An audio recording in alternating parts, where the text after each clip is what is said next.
Hello friends, welcome to my channel Pooja Patel. આ વિડીયોમાં હું સમજાવવાની કોશિશ કરીશ કે આપણે ફોર લૂપનો યુઝ કરીને 1 થી 10 નંબર પ્રિન્ટ કરાવડાવવાના હોય તો આપણે એનો અલ્ગોરિધમ કઈ રીતે ડિઝાઇન કરશું. તો આપણે એનું પહેલું સ્ટેપ લખીએ કે સ્ટાર્ટ, જે દરેક અલ્ગોરિધમ અને ફ્લોચાર્ટનું પહેલું સ્ટેપ છે. પછી બીજું સ્ટેપ લઈશું, એમાં આપણે ફોર લૂપ સ્ટાર્ટ કરી દઈશું કે જેમાં i બરાબર 1 to 10, મતલબ કે આપણે આઈને પહેલાં ઇનિશિયલાઇઝ કરવો પડશે કે i છે એ 1 થી ચાલુ થાય છે, તો એ ખતમ ક્યાં સુધી થાય છે આપણે એની રેન્જ લખવાની, તો 10.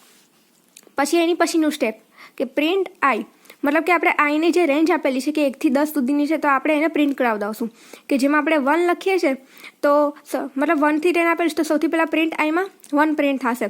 એની પછી શું કરશું, આપણે આઈનું ઇન્ક્રીમેન્ટ કરશું એટલે 1 + 1 2 થશે. 2 થશે એટલે વળી પછી સ્ટેપ 2 પર આવીને ચેક કરશે કે 2 છે આ રેન્જમાં આવે છે કે નહીં. રેન્જમાં આવે છે એટલે તે 2 પ્રિન્ટ કરાવડાવશે. અગેન ઇન્ક્રીમેન્ટ કરશે એટલે 3 આવશે. 3 પણ આ રેન્જમાં આવે છે એટલે અગેન 3 પ્રિન્ટ કરાવડાવશે, પછી 4 આવશે. એવી રીતે 10 સુધી તે પ્રિન્ટ કરાવડાવશે. 10 સુધી પ્રિન્ટ થઈ જાય પછી આપણને અહીંયા ઇન્ક્રીમેન્ટ મળે છે 11 નંબર. 11 નંબર આવીને અહીંયા ચેક કરશે, પણ આ જે રેન્જ છે એ અહીંયા 10 સુધી જ ખતમ થઈ જાય છે, એટલે આ વિડીયો અહીંયાથી વિડીયો નહીં, અલ્ગોરિધમ અહીંયાથી સ્ટોપ થઈ જશે. એટલે ફાઇનલ સ્ટેપ આપણે લખી દઈશું સ્ટોપ. અગર આ વિડીયોમાં કોઈ ડાઉટ હોય તો તમે નીચે મને કમેન્ટ સેક્શનમાં પૂછી શકો છો. વિડીયો સારો લાગેલો હોય તો વિડીયોને લાઇક કરીને ચેનલને સબસ્ક્રાઈબ કરી દેજો. Thank you.